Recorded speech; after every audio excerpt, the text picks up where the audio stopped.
Bienvenidos a este canal de filosofía, teología y la visión franciscana del hombre y de la vida. Paz y bien a todos ustedes, apreciables hermanos. Vamos a hablar sobre la Iglesia, pueblo de Dios, el Lumen Gentium de Concilio Vaticano II. Lumen Gentium significa luz de la gente. El Concilio Vaticano I fue interrumpido por la Guerra Franco-Alemana y por tanto dejó sin concluir su síntesis eclesiológica. Este Concilio Vaticano I fue celebrado a finales del siglo XVIII, principios del siglo XIX. Por tanto, la tarea del Concilio Vaticano II era terminar la labor dejada sin concluir en el anterior concilio, es decir, dar una visión global de la Iglesia. ¿Quién es la Iglesia? ¿Cuál es su naturaleza? El Concilio Vaticano II no fue solo un concilio eclesiológico, sino ante todo y sobre todo habló de Dios, del Dios que es Dios de todos, que es accesible a todos. El primer texto que elaboró el Concilio Vaticano II fue la Constitución Sacrosanctum Concilium, es decir, el Sagrado Concilio, sobre la Sagrada Liturgia, la manera como la Iglesia venía celebrando, por ejemplo, la misa y los demás sacramentos.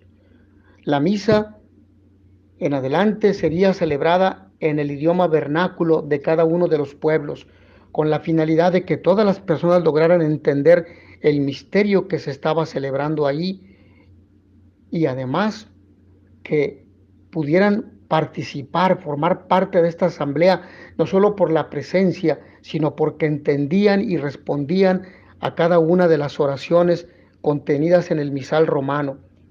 El misal romano fue enriquecido con otras plegarias eucarísticas y otras oraciones.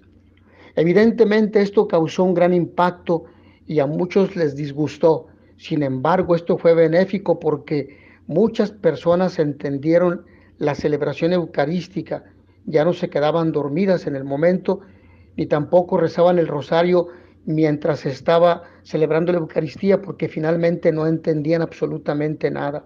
Esto es una realidad que escuchamos de nuestros abuelitos. El segundo texto conciliar fue la Lumen Gentium, la constitución dogmática que habla sobre la Iglesia. Ya hemos dicho Lumen Gentium, luz de la gente. La eclesiología o el estudio de la Iglesia, por su naturaleza, guarda relación con la liturgia. La tercera constitución Dei Verbum habla de la palabra de Dios que convoca a la Iglesia y la renueva en todo tiempo. La cuarta constitución Gaudium et Spes, gozos y esperanzas, es la constitución pastoral. Muestra cómo se realiza la glorificación de Dios en la vida activa, cómo se lleva al mundo la luz recibida de Dios, pues sólo así se convierte plenamente en glorificación de Dios. El contenido eclesiológico de la Lumen Gentium sería como en forma general el siguiente. Algunas palabras clave, por ejemplo, de la eclesiología de la Lumen Gentium son la idea de pueblo de Dios, la colegialidad de los obispos como revaloración del ministerio episcopal frente al primado del Papa, la revalorización de las iglesias locales frente a la Iglesia Universal, es decir, de las diócesis respecto a Roma, sede de toda la Iglesia y donde vive el Papa. La apertura ecuménica del concepto de Iglesia y la apertura a las demás religiones. La cuestión del estado específico de la Iglesia Católica, que se expresa en la fórmula según la cual la Iglesia una, santa, católica y apostólica, de la que habla el credo. En el tiempo de la preparación del Concilio Vaticano II, el Papa Juan XXIII no había fijado ningún tema concreto para el concilio, pero había invitado a los obispos del mundo entero a proponer sus prioridades, de forma que de las experiencias vivas de la Iglesia Universal brotara la temática de la que se debía ocupar el concilio. Es un concilio que es considerado suscitado por el Espíritu Santo para renovar la vida de la Iglesia. A eso llevaba también el clima cultural de la época. El fin de la Segunda Guerra Mundial había implicado una profunda revisión teológica, la teología liberal con una orientación totalmente individualista, con una perspectiva protestante. Se había eclipsado por sí misma y se había suscitado una nueva sensibilidad con respecto a la Iglesia. No solo Romano Guardini hablaba de un despertar de la Iglesia en las almas, también el obispo evangélico Otto Dibelius acuñaba la fórmula del siglo de la Iglesia y Karl Barth daba a su dogmática, fundada en las tradiciones reformadas, el título programático de dogmática eclesial. Como decía, la dogmática presupone la Iglesia, sin la Iglesia no existe. La conferencia con la que Juan Bautista Metz se despidió en 1993 de su cátedra de Münster, quisiera citar de ese importante discurso al menos algunas frases significativas. Dice Metz: la crisis que ha afectado al cristianismo europeo no es principalmente, o al menos exclusivamente, una crisis eclesial. La crisis es más profunda, en efecto, no solo tiene sus raíces en la situación de la Iglesia misma, ha llegado a ser una crisis de Dios. El hombre se ha apartado de Dios. De ahí que aquel filósofo vitalista de nombre Nietzsche dijera que Dios ha muerto porque nosotros lo hemos matado con la entrada del ateísmo a nuestra sociedad y con la perspectiva filosófica vitalista donde pretendía matar a Dios en el corazón del hombre, quitándole así todo sentido de esperanza, y con la aparición del secularismo que tiene como pretensión sacar a Dios de todas las instituciones, incluyendo la familia, y que lo ha logrado en constituciones laicas o laicistas, sacándolo de la educación y de otros ámbitos. De forma esquemática se podría decir: religión sí, Dios no, pero este no, a su vez, no se ha de entender en el sentido categórico de los grandes ateísmos. No existen ya grandes ateísmos. En realidad, el ateísmo actual ya puede volver a hablar de Dios de forma serena o tranquila, sin entenderlo verdaderamente. También la Iglesia tiene una concepción de la inmunización contra la crisis de Dios. Ya no hablo hoy, como sucedió, por ejemplo, todavía en el Concilio Vaticano I, de Dios, sino solo como, por ejemplo, en el último concilio del Dios anunciado por medio de la Iglesia. La crisis de Dios se cifra eclesiológicamente, es decir, a partir de la Iglesia, de los que la conformamos, porque sabemos que la Iglesia no es una construcción arquitectónica, somos nosotros, como dice San Pablo en la carta a los Efesios, y el pastor de Hermas, son las piedras vivas, somos los bautizados.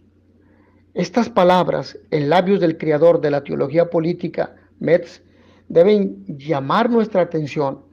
Nos recuerdan, en primer lugar, con razón, que el Concilio Vaticano II no fue solo un concilio eclesiológico, sino ante todo y sobre todo habló de Dios, y no solamente dentro de la cristiandad, sino también dirigiéndose al mundo, del Dios que es Dios de todos, que salva a todos y es accesible a todos. Es verdad que el Concilio Vaticano II, como parece decir Metz, solo recogió la mitad de la herencia del anterior concilio. Podríamos preguntarnos esto. Es evidente que una relación dedicada a la eclesiología del concilio debe plantearse esta pregunta. Quisiera anticipar inmediatamente mi tesis de fondo. El Vaticano II quiso claramente insertar y subordinar el discurso sobre la Iglesia al discurso sobre Dios. quiso proponer una eclesiología en sentido propiamente teológico, pero la acogida del concilio hasta ahora ha omitido esta característica determinante, privilegiando algunas afirmaciones eclesiológicas. Se ha fijado en algunas palabras aisladas llamativas y así no ha captado todas las grandes perspectivas de los padres conciliares. El primer texto que elaboró el Concilio Vaticano II, como ya lo hemos mencionado en nuestra introducción breve, fue la Constitución Litúrgica Sacrosanctum Concilium, el Sagrado Concilio sobre la Sagrada Liturgia. Al inicio, el hecho de que fuera la primera se debió a motivos prácticos, pero retrospectivamente se debe decir que en la arquitectura del concilio tiene un sentido preciso. Lo primero es la adoración y por tanto Dios. Este inicio corresponde a las palabras de la regla benedictina.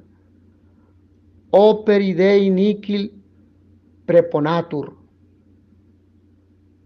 Esto es importante. La Constitución sobre la Iglesia, Lumen Gentium, que fue el segundo texto conciliar, debería considerarse vinculada interiormente a la anterior, porque no se puede separar la Iglesia de Dios, porque no se puede separar la Iglesia de su fe, de lo que celebra, y lo que la Iglesia celebra está en la liturgia. Ahí está el centro de su fe, ahí está de manera particular no solo los 7 sacramentos, sino de manera particular la Eucaristía, que es la que nos pone en contacto con el misterio pascual, porque ahí actualizamos muerte y resurrección del Señor cada vez que celebramos la Eucaristía o misa. Y ahora está de rostro al pueblo, es como si Dios se hubiera abajado, se hubiera puesto de frente a nosotros, que ya lo ha hecho en Jesús. Este abajamiento al encarnarse, al hacerse hombre en el vientre purísimo de la Santísima Virgen María, lo que celebramos per il Natale, lo que celebramos por la Navidad.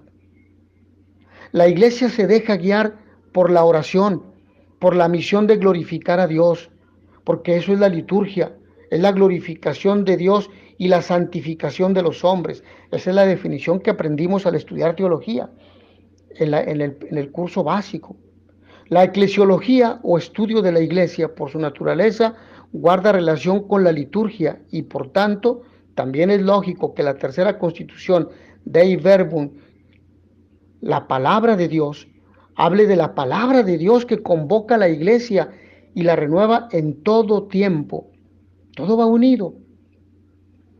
La cuarta constitución, Gaudium et Spes, gozos y esperanzas, muestra cómo se realiza la glorificación de Dios en la vida activa, cómo se lleva al mundo la luz recibida de Dios, pues sólo así se convierte plenamente en glorificación de Dios y en santificación del hombre.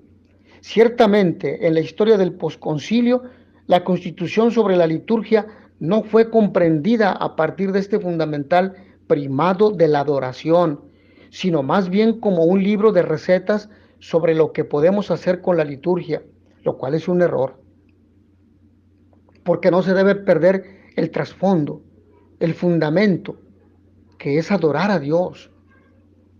Mientras tanto, los creadores de la liturgia, ocupados como están, de modo cada vez más apremiante, en reflexionar sobre cómo pueden hacer que la liturgia sea cada vez más atractiva, comunicativa, de forma que la gente participe cada vez más activamente, no han tenido en cuenta que en realidad la liturgia se hace para Dios y no para nosotros.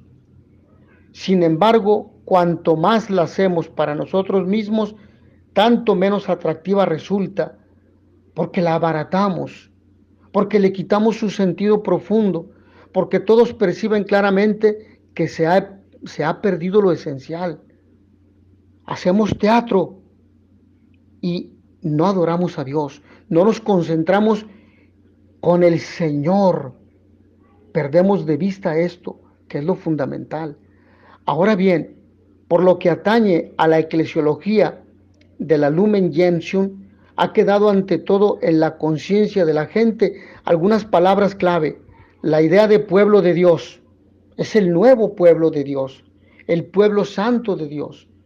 Antiguamente lo fue Israel, hoy es este pueblo congregado por Cristo, el Hijo de Dios, la segunda persona de la Santísima Trinidad, y nos hemos convertido en este pueblo por el bautismo. Nos integra la iglesia, la colegialidad de los obispos. Nadie queda, no hay obispos sueltos. Todos forman parte de este colegio episcopal que tiene por cabeza al vicario, evidentemente a Cristo, pero que Cristo ha dejado a su vicario, a Pedro, a su sucesor, al Papa en turno, en este caso al Papa Francisco, tan criticado lamentablemente. Como revalorización del ministerio episcopal frente al primado del Papa, la revalorización de las iglesias locales, diócesis, frente a la Iglesia Universal, con sede en Roma, la apertura ecuménica del concepto de iglesia y la apertura a las demás religiones, y por último, la cuestión del estado específico de la Iglesia Católica, que se expresa en la fórmula según la cual la Iglesia, que es una santa, católica y apostólica, de la que habla el credo, subsistit in Ecclesia Católica, subsiste en la Iglesia Católica. Ahora dejo esta famosa fórmula sin traducir porque, como era de prever, se le han dado las interpretaciones más contradictorias, desde la idea de que expresa la singularidad de la Iglesia Católica unida al Papa, hasta la idea de que expresa una equiparación con todas las demás iglesias cristianas y de que la Iglesia Católica ha abandonado su pretensión de especificidad. En una primera fase de la acogida del concilio, junto con el tema de la colegialidad, domina el concepto de pueblo de Dios, que, entendido muy pronto totalmente a partir del uso lingüístico político general de la palabra pueblo, en el ámbito de la teología de la liberación se comprendió con el uso de la palabra marxista de pueblo como contraposición a las clases dominantes y, en general, aún más ampliamente, en el sentido de la soberanía del pueblo que ahora por fin se debería aplicar también a la Iglesia. Eso, a su vez, suscitó amplios debates sobre las estructuras en los cuales se interpretó, según las diversas situaciones, al estilo occidental como democratización o en el sentido de las democracias populares orientales. Poco a poco, estos fuegos artificiales de palabras en torno al concepto de pueblo de Dios se han ido apagando, por una parte, y principalmente porque estos juegos de poder se han ido vaciando de sí mismos, se han vaciado de sí mismos y debían ceder el lugar al trabajo ordinario en los consejos parroquiales. Pero por otra parte, también porque un sólido trabajo teológico ha mostrado de modo incontrovertible que eran insostenibles esas politizaciones de un concepto precedente de un ámbito totalmente diverso. Como resultado de análisis exegéticos esmerados, el exégeta de Bochum Werner Berg, por ejemplo, afirma, a pesar del escaso número de pasajes que contiene la expresión pueblo de Dios, desde este punto de vista, pueblo de Dios es un concepto bíblico más bien raro. Se puede destacar algo que tienen en común. La expresión pueblo de Dios se manifiesta el parentesco con Dios, la relación con Dios, el vínculo entre Dios y lo que se designa como pueblo de Dios. Por tanto, una dirección vertical. La expresión se presta menos a describir la estructura jerárquica de esta comunidad, sobre todo si el pueblo de Dios es descrito como interlocutor de los ministros. A partir de su significado bíblico, la expresión no se presta tampoco a un grito de protesta contra los ministros. Nosotros somos pueblo de Dios. El profesor de teología fundamental de Paderborn, Joseph Mayer, concluye la reseña sobre la discusión en torno al concepto de pueblo de Dios, observando que la constitución del Concilio Vaticano II sobre la Iglesia termina el capítulo correspondiente designando la estructura trinitaria como fundamento de la última determinación de la Iglesia. Así, la discusión vuelve al punto esencial. La Iglesia no existe para sí misma, sino que debería ser el instrumento de Dios para reunir a los hombres en torno a sí, para preparar el momento en que Dios será todo en todos, como lo apunta San Pablo en la primera carta a los Corintios, en el capítulo 15, versículo 28. Precisamente se había abandonado el concepto de Dios en los fuegos artificiales en torno a esta expresión, y así había quedado privado de su significado. En efecto, una iglesia que exista solo para sí misma es superflua, ha perdido su rumbo y la gente lo nota enseguida. La crisis de la iglesia, tal como se refleja en el concepto de pueblo de Dios, es crisis de Dios. Deriva del abandono de lo esencial. Lo único que queda es una lucha por el poder, y esa lucha ya se produce en muchas partes del mundo. Para ella no hace falta la iglesia.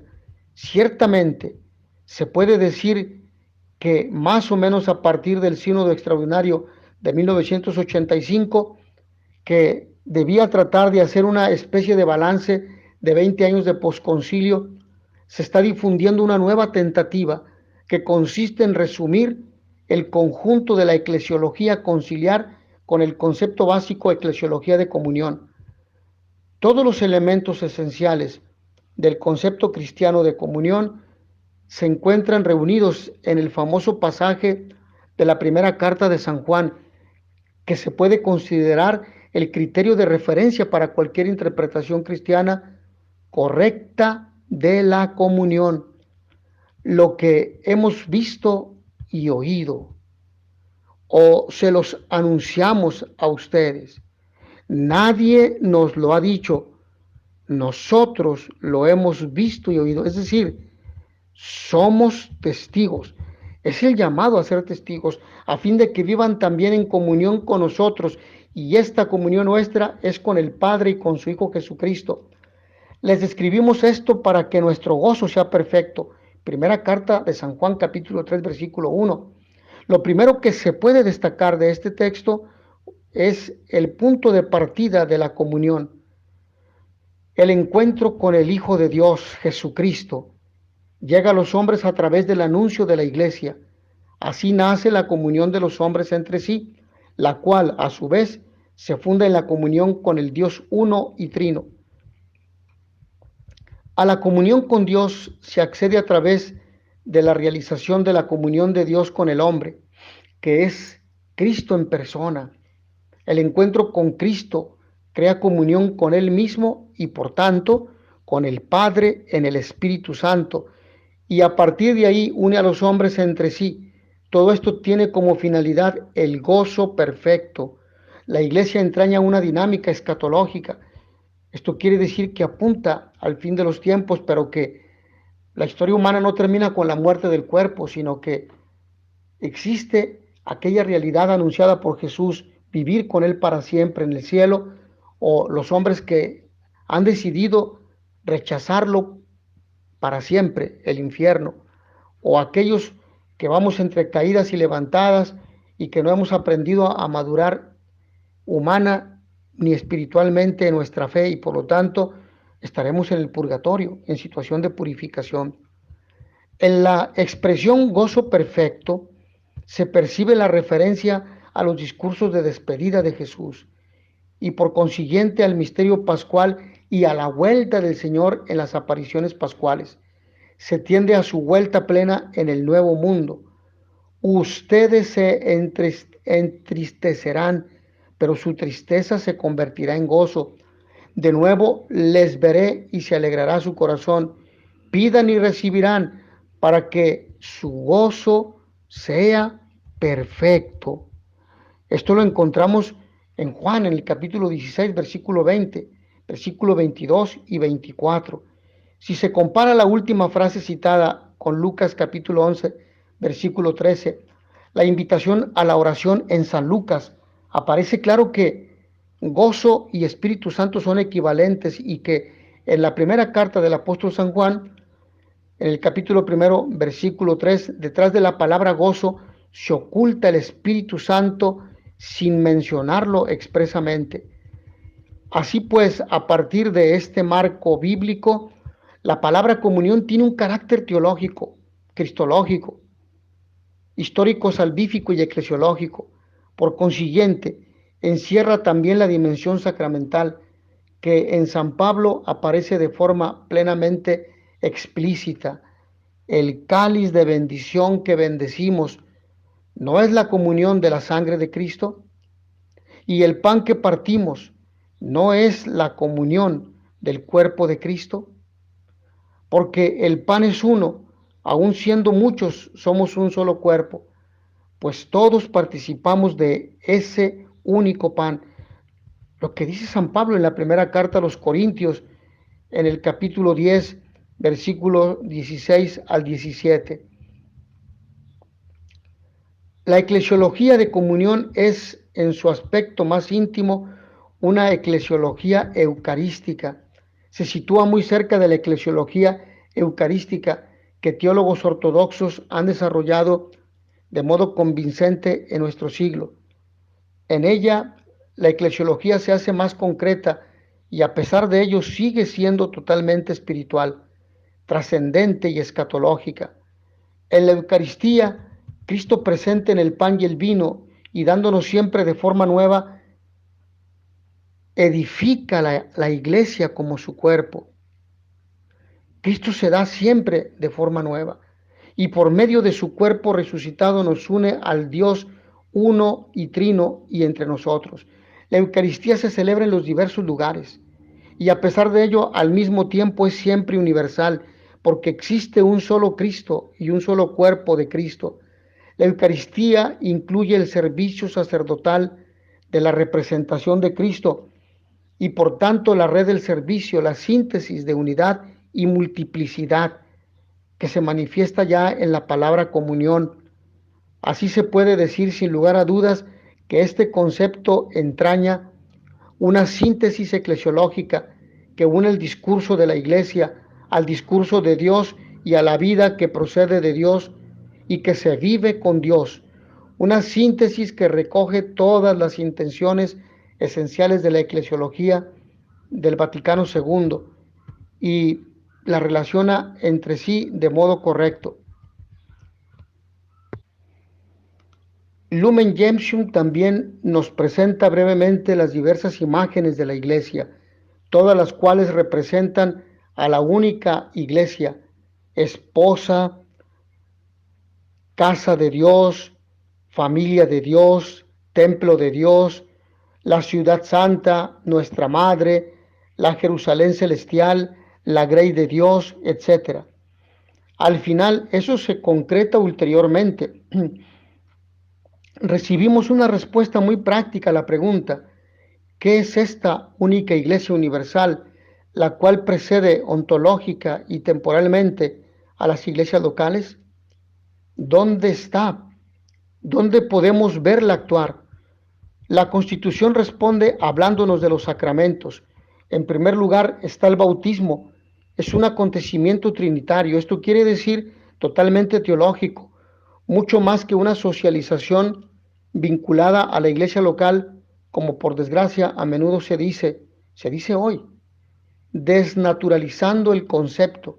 El bautismo no deriva de la comunidad concreta, nos abre la puerta a la única iglesia, es la presencia de la única iglesia y solo puede brotar a partir de ella, de la Jerusalén celestial, de la nueva madre. Al respecto, el conocido ecumenista Vincent Nur ha dicho recientemente, el bautismo es ser insertados en el único cuerpo de Cristo, abierto para nosotros en la cruz. lo que dice San Pablo en la carta a los Efesios en el capítulo 2, versículo 16, en el que son bautizados por medio del único Espíritu. Primera de Corintios capítulo 12, versículo 13, lo cual es esencialmente mucho más que el anuncio bautismal común en muchos lugares. Hemos acogido en nuestra comunidad en el bautismo. Llegamos a ser miembros de este único cuerpo, lo cual no debe confundirse con la pertenencia a una iglesia local.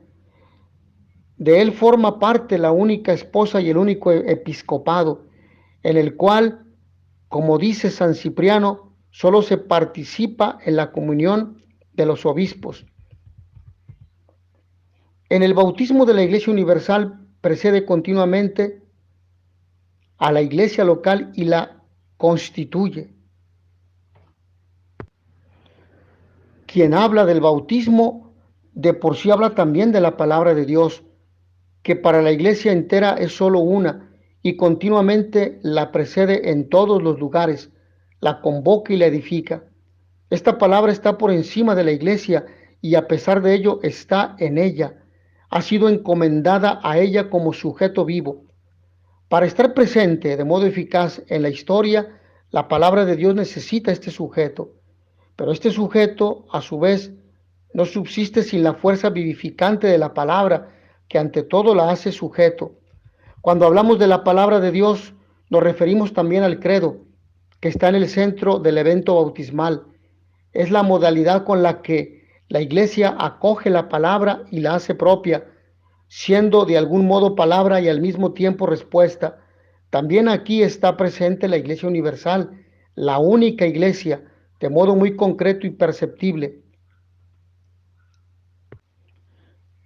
El texto conciliar pasa del bautismo a la Eucaristía, en la que Cristo da su cuerpo y nos convierte así en su cuerpo.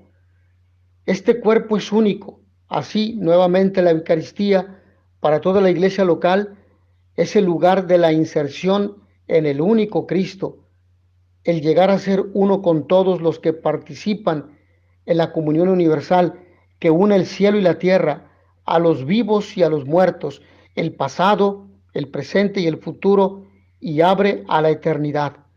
La Eucaristía no nace de la iglesia local y no termina en ella. Manifiesta continuamente que Cristo entra en nosotros desde fuera a través de nuestras puertas cerradas.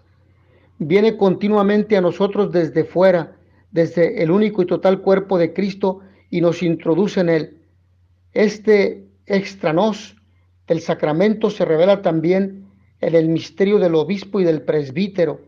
La Eucaristía necesita del sacramento del servicio sacerdotal, precisamente porque la comunidad no puede darse a sí misma la Eucaristía. Debe recibirla del Señor a través de la mediación de la única iglesia, y para eso tenemos el sacramento del orden sacerdotal. Jesucristo nos ha dejado el sacramento, lo ha conferido, lo ha instituido. La sucesión apostólica que constituye el ministerio sacerdotal implica tanto el aspecto sincrónico como el diacrónico del concepto de iglesia, pertenecer al conjunto de la historia de la fe desde los apóstoles y estar en comunión con todos los que se dejen reunir por el Señor en su cuerpo. La Constitución Lumen Gentium sobre la Iglesia trató de forma destacada del ministerio episcopal en el 3er capítulo y aclaró su significado a partir del concepto fundamental del colegio. Este concepto, que solo aparece de forma marginal en la tradición, sirve para ilustrar la unidad interior del misterio episcopal. No se es obispo como individuo, sino a través de la pertenencia a un cuerpo, a un colegio, el cual a su vez representa la continuidad histórica del colegio de los apóstoles. En este sentido, el ministerio episcopal deriva de la única iglesia e introduce en ella. Precisamente aquí se puede comprobar que no existe teológicamente ninguna contraposición entre iglesia local e iglesia universal, El obispo representa en la iglesia local a la iglesia, a la única iglesia, y edifica la única iglesia mientras edifica la iglesia local y aprovecha sus dones particulares para la utilidad de todo el cuerpo. El ministerio del sucesor de Pedro es un caso particular del ministerio episcopal y está vinculado de modo especial a la responsabilidad de la unidad de la iglesia entera. Pero este ministerio de Pedro y su responsabilidad ni siquiera podrían existir si no existiera ante todo la iglesia universal. En efecto, se movería en el vacío y constituiría una pretensión absurda. Sin duda, hubo que ir redescubriendo continuamente, incluso con grandes esfuerzos y sufrimientos, la correlación de episcopado primado o de episcopado y primado. Pero esta búsqueda solo se plantea de modo correcto cuando se considera a partir del primado de la misión específica de la Iglesia y orientada y subordinada a él en todo tiempo. Esto quiere decir la tarea de llevar a Dios a los hombres y a los hombres a Dios. El objetivo de la Iglesia es el Evangelio y en ella todo debe girar en torno a él. La tradición católica ha elegido otro punto de partida. Confía en los evangelistas, cree en ellos. Entonces resulta evidente que Jesús, el cual anunció el reino de Dios para su realización, reunió en torno a sí a algunos discípulos.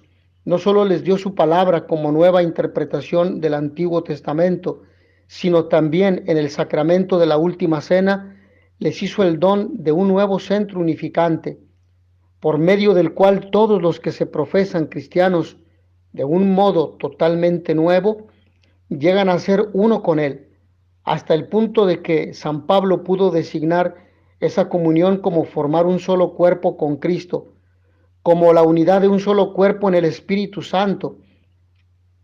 Entonces resulta evidente que la promesa del Espíritu Santo no era un anuncio vago, sino que indicaba la realidad de Pentecostés.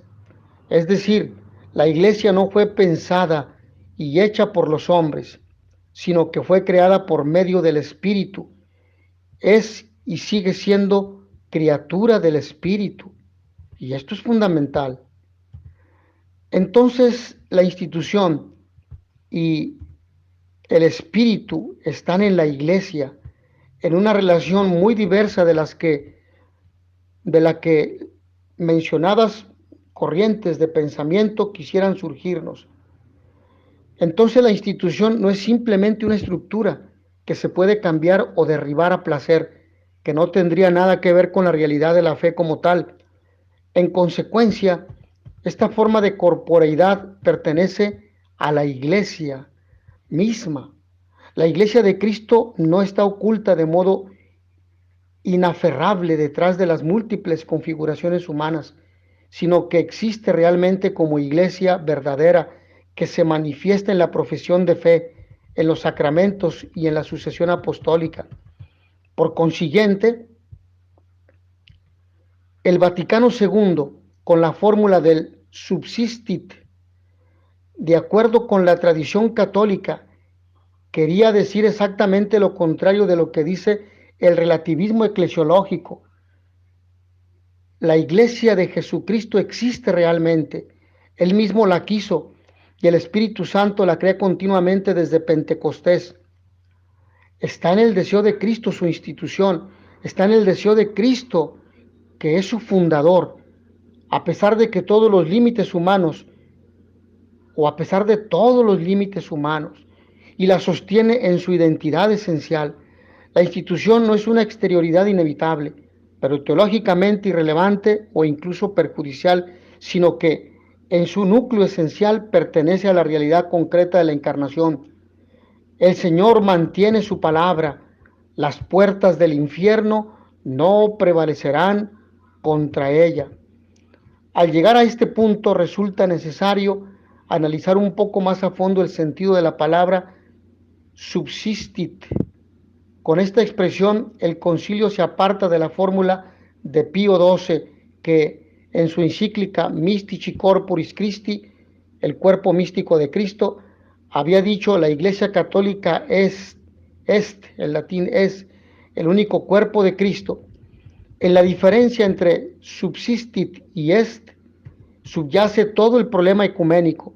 La palabra subsistit deriva de la filosofía antigua, desarrollada ulteriormente en la escolástica, en la Edad Media. A ella corresponde la palabra griega hipóstasis, que en la cristología desempeña un papel fundamental para describir la unión de las naturalezas divina y humana en la persona de Cristo. Subsistere es un caso especial de esse, en latín esse con doble S, que significa ser. Es el ser en la forma de un sujeto asestante. Aquí se trata precisamente de esto. El concilio quiere decir que la Iglesia de Jesucristo, como sujeto concreto en este mundo, puede encontrarse en la Iglesia Católica. Eso solo puede suceder una vez, y la concepción según la cual el subsistit se debería multiplicar no corresponde a lo que pretendía decir. Con la palabra subsistit, el concilio quería expresar la singularidad y la no multiplicidad de la Iglesia Católica. Existe la Iglesia como sujeto en la realidad histórica. Sin embargo, la diferencia entre subsistit y est encierra el drama de la división eclesial. Aunque la Iglesia solo sea una y subsista en un único sujeto, también fuera de este sujeto existen realidades eclesiales, verdaderas iglesias locales y diversas comunidades eclesiales, dado que el pecado es una contradicción. En definitiva, esta diferencia entre subsistit y est no puede resolverse plenamente desde el punto de vista lógico. En la paradoja de la diferencia entre singularidad y realidad concreta de la Iglesia, por una parte, y existencia de una realidad eclesial fuera del único sujeto, por otra, se refleja lo contradictorio que es el pecado humano, lo contradictoria que es la división. Esa división es algo totalmente diferente de la dialéctica relativista antes descrita. Esto significa la visión que cada uno tiene de iglesia, en la que la división de los cristianos pierde su aspecto doloroso y en realidad no es una fractura, sino solo el manifestarse de las múltiples variaciones de un único tema, en el que todas las variaciones de alguna manera tienen razón y de algún modo no la tienen. En la realidad no existe una necesidad intrínseca para la búsqueda de la unidad, porque de todos modos, en verdad, la única iglesia está en todas partes y a la vez en ninguna. Por tanto, en realidad el cristianismo solo existiría en la correlación dialéctica de variaciones opuestas. El ecumenismo consistiría en que todos, de algún modo, se reconocen recíprocamente, porque todos serían solo fragmentos de la realidad cristiana.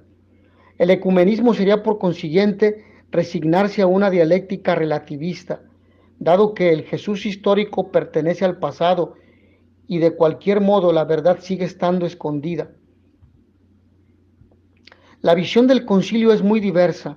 El hecho de que en la Iglesia Católica esté presente el subsistit del único sujeto Iglesia no es mérito de los católicos, sino la obra de Dios, que Él hace perdurar a pesar del continuo demérito de los sujetos humanos. Estos no pueden gloriarse de ello, sino solo admirar la fidelidad de Dios, avergonzándose de sus pecados y al mismo tiempo llenos de gratitud. Pero el efecto de sus pecados se puede ver. Todo el mundo contempla el espectáculo de las comunidades cristianas divididas y enfrentadas, que reivindican recíprocamente sus pretensiones de verdad y así aparentemente hacen inútil la oración que Cristo elevó en la víspera de su pasión. Escuchamos a diferentes conferencistas que se dicen ser católicos, sacerdotes, laicos y obispos, hablando encontradamente, unos con tendencia conservadora o tradicionalista o actualizada o modernista, como se catalogan unos a otros. Pero esto es una pena. porque la iglesia es una.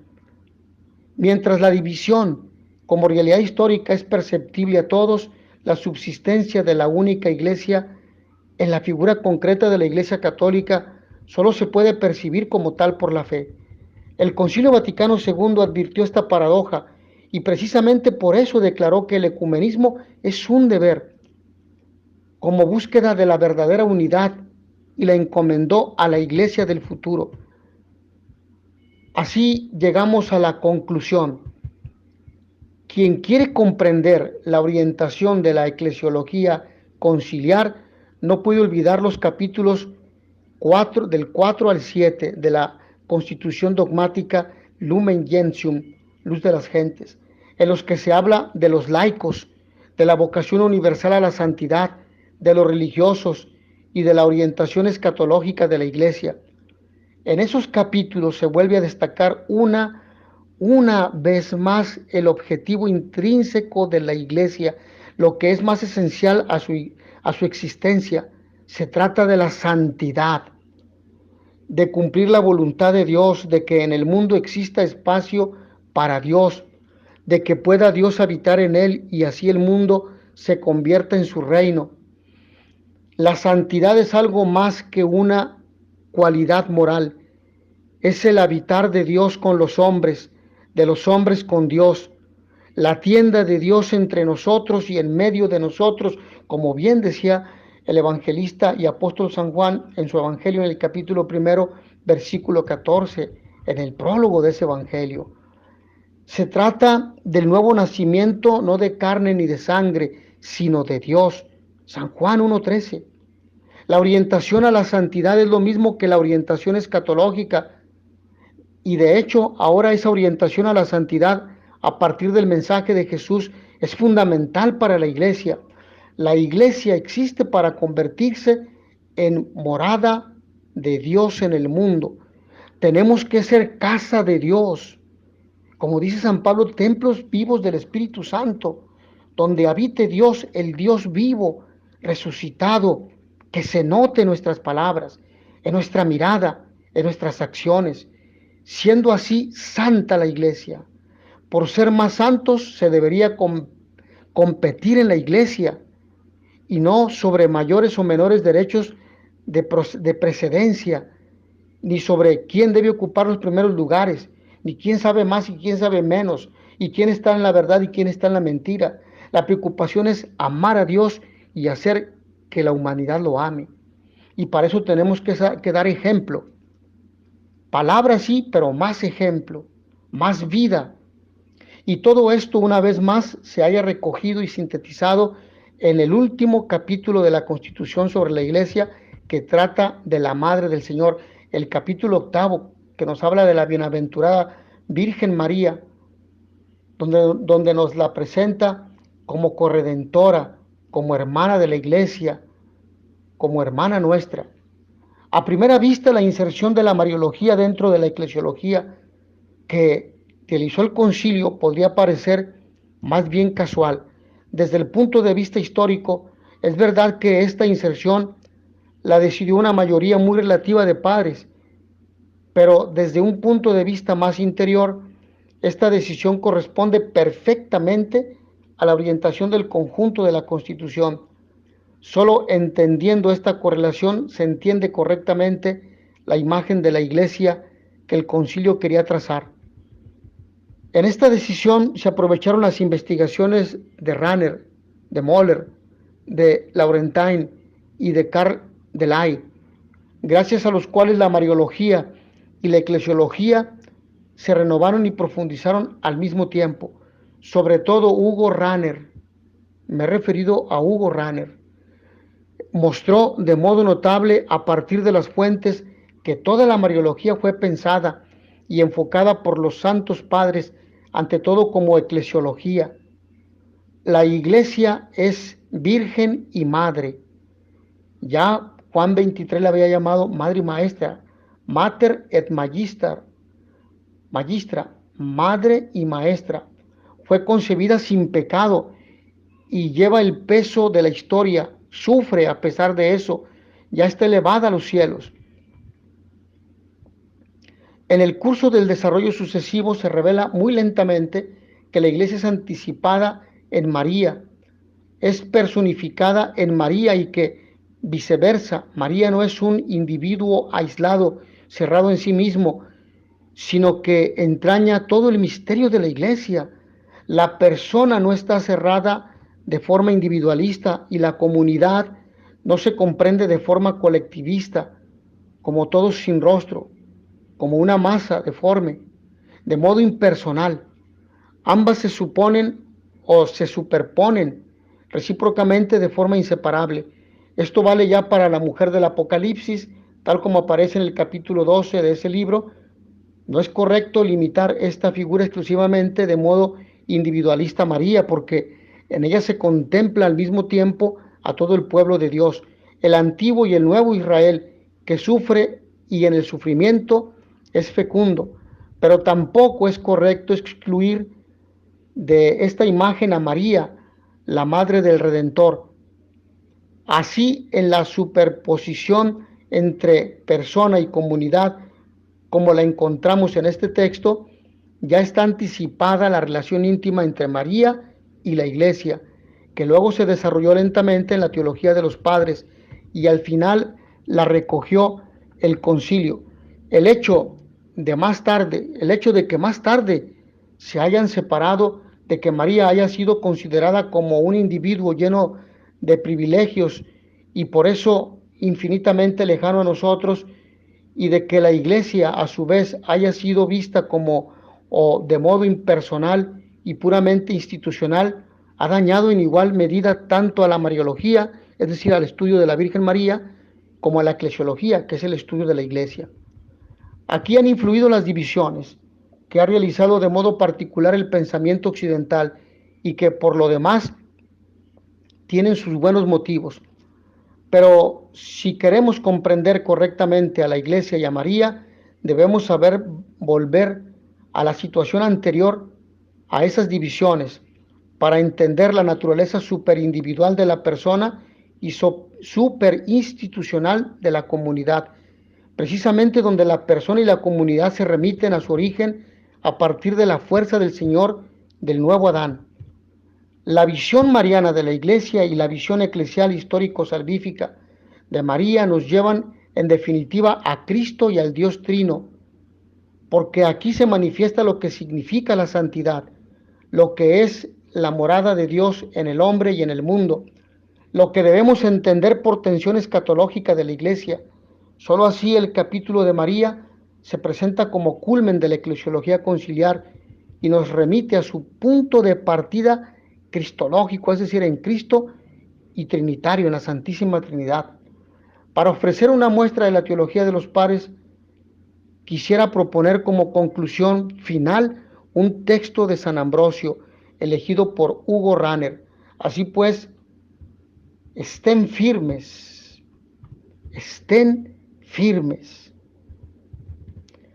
en el terreno de su corazón.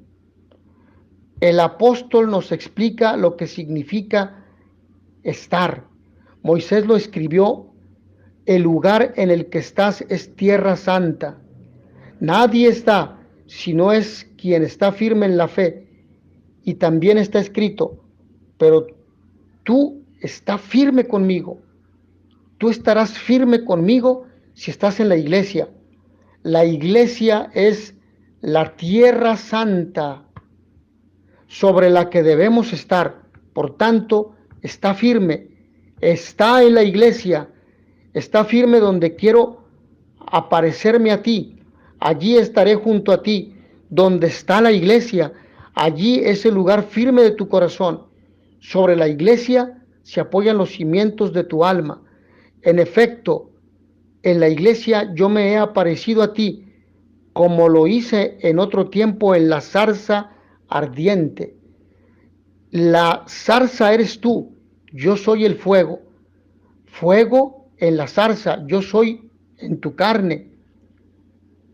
Fuego yo soy para iluminarte, para quemar las espinas de tus pecados, para darte el favor de mi gracia. Entonces escuchamos estas palabras finales. Haciendo entonces esta síntesis de todo este tema desarrollado, nosotros hemos de decir que existe esta relación entre eclesiología y comunión y eclesiología y Eucaristía. Hemos dicho que el fundamento bíblico lo tenemos en San Juan, en Lucas y en la primera carta de San Juan. Pidan y recibirán para que su corazón sea perfecto. Tenemos el misterio pascual, por consiguiente. Gozo y Espíritu Santo sean equivalentes. Y luego, detrás de la palabra gozo se oculta el Espíritu Santo sin mencionarlo expresamente. También se ha hablado profundamente sobre las dimensiones teológicas. A partir de este marco bíblico, la palabra comunión entonces tiene un carácter teológico, cristológico, histórico, salvífico y eclesiológico. Y hemos hablado también sobre la relación entre eclesiología de comunión y eclesiología eucarística. La eclesiología de comunión es en su aspecto más íntimo una eclesiología eucarística. Se sitúa muy cerca de la eclesiología eucarística. En ella la eclesiología se hace más concreta y a pesar de ello sigue siendo totalmente espiritual, trascendente y escatológico. Y hemos hablado de las prioridades de la iglesia. Imagen encarna. Iglesia nace en Pentecostés del Espíritu Santo, pero es fundada por nuestro Señor Jesucristo. Él la ha convocado. El Espíritu la ha reafirmado. La Congregación para la Doctrina de la Fe llama la atención sobre el hecho de que la iglesia tiene su inicio en la comunidad de los 120 reunida en torno a María, sobre todo en la comunidad de los 12 que son los apóstoles que llevaron el Evangelio hasta los confines de la tierra. En ellos se funda el único pueblo de Dios. Ellos son el nuevo Israel.